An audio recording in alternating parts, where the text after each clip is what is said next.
Hi, this is Alessio. Hope you're well, and welcome to a brand new update on the financial markets. I have some very interesting things to tell you about in this video. In fact, we're going to take a look at this chart and also this very important chart and what is it telling us potentially. And also, guys, we're going to take a look at some of the election results that came through last night and what that potentially could mean for the stock market. Now, let me begin first of all with a big news story of last night, which is this. As you probably have seen for yourself on television.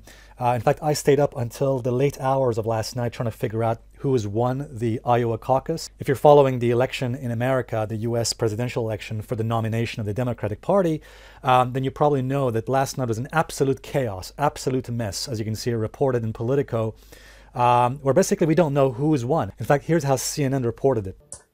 Breaking news, nothing.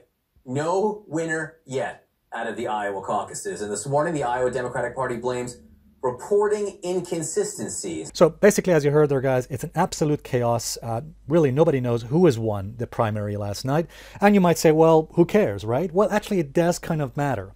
You see, guys, whoever wins this Democratic primary could determine what's going to happen to the stock market for the rest of the year, and also as to who is going to face President Trump in the election. By the way, let me just tell you this. I'm working on a brand new video which hopefully will be released by next week, probably the next 7 to 10 days. This is going to be a very interesting video, guys, because in this video I'm going to share with you some scientific methods we can use as to who potentially could win, as to who likely is going to win the 2020 presidential election. And again, we're not going to be using any kind of political bias here because, as I'm sure you know, guys, I'm not political. I don't have any leanings left or right, whatever. And again, to me, it doesn't matter who's going to win the election this year either. But we're going to use some objective and scientific methods as to who could potentially win the election, whether it's President Trump being reelected or could it be one of the other candidates that we're seeing here.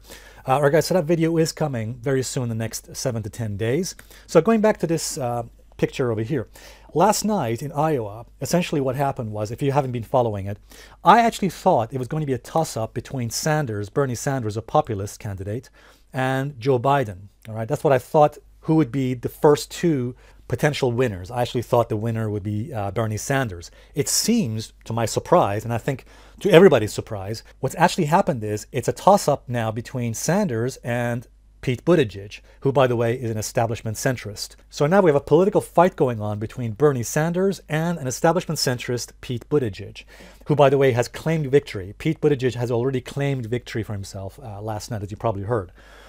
So here's why I think the markets are happy about it, because again, the markets, Wall Street generally likes corporate centrists like Pete Buttigieg and Joe Biden. So the market has reacted positively. However, let me just say this, guys, this is just the beginning. Even if Pete Buttigieg has won the primary, the caucus last night, the fact is there is one more coming up, as I'm sure you know, the one in New Hampshire next Tuesday. So pay attention to what's going to happen next Tuesday in New Hampshire, because I believe that primary is going to go to Bernie Sanders. I think Bernie Sanders very likely could win next Tuesday, and I think the markets could perhaps react in a volatile fashion. Because as I'm sure you know, guys, greedy and corrupt Wall Street does not like Bernie Sanders. As I'm sure you know, greedy Wall Street, which only cares about two things, money and power and their fat bonuses, they don't want anybody touching up their corrupt system. Anyway, so I think the result of next week could potentially perhaps affect the markets. But let's take a look at this chart over here. Last week, I told you that we should be very careful about this because the markets were going inside this red zone. And look at this. Look what I spotted here on this chart of the markets. The stock market went inside that red zone that you see there on the sigma. And as I said before, guys, last week, that whenever the markets goes inside the red extreme, the upper extreme red zone of the sigma, there's a high probability that the market could actually see a pullback. Of course, there's no guarantee. There's never a guarantee, but there's only a probability. But as we saw, guys, the market did exactly do that, just like it did in 2018. In 2018, similar thing happened. The market went inside the red zone and then pulled back into the blue zone. Now, we have not actually pulled back into the blue zone here on the right-hand side. We only came into the yellow zone.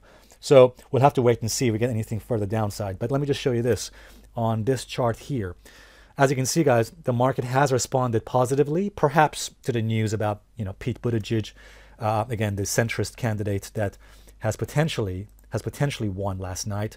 Now, if that is the case and Pete Buttigieg is the actual winner, then we might see more follow-through higher. By the way, guys, I'm going to make a prediction about Joe Biden soon as well.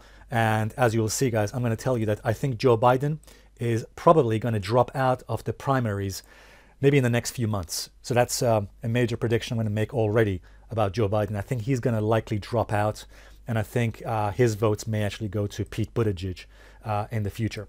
Anyway, guys, the markets apparently, Wall Street apparently responding positively to the news from Iowa last night. Let me just say this, guys, that I know that this is all fundamentals that we're talking about here. I'm a technicals guy. I don't really like talking about news and fundamentals.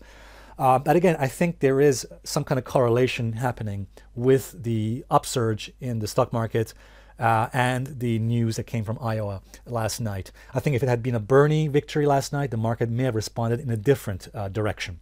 But anyway, here's the key level we're watching here on the stock market, and that's the highs we made last week, about 3,300. That is a key level now for the stock market, about 3,300, because I think if the stock market continues to push higher, if the S&P continues to push higher in the next few days and goes above this level, 3,300, then I think, guys, bulls will likely take control and push it further higher, above the highs we made last month in January. So that's the key level to watch, guys, 3,300. I personally don't know if we're going to take out that level of 3,300. I hope not, because I would have liked to have seen a bit more downside. I actually would have loved to have seen a bit more downside lower. But look, it is what it is, as they say. So let's wait and see if this level here on the S&P gets taken out in the next few days, because if it does, then we're likely heading higher. All right, guys, so my video on how to predict who is going to win the US presidential election this year is going to be released very soon. So keep your eye out on that. Make sure you enable notifications by clicking the bell icon on just below this video here. So make sure you click the bell icon and subscribe, and I'll see you guys in the next video as well. Thanks very much indeed, guys. Bye for now.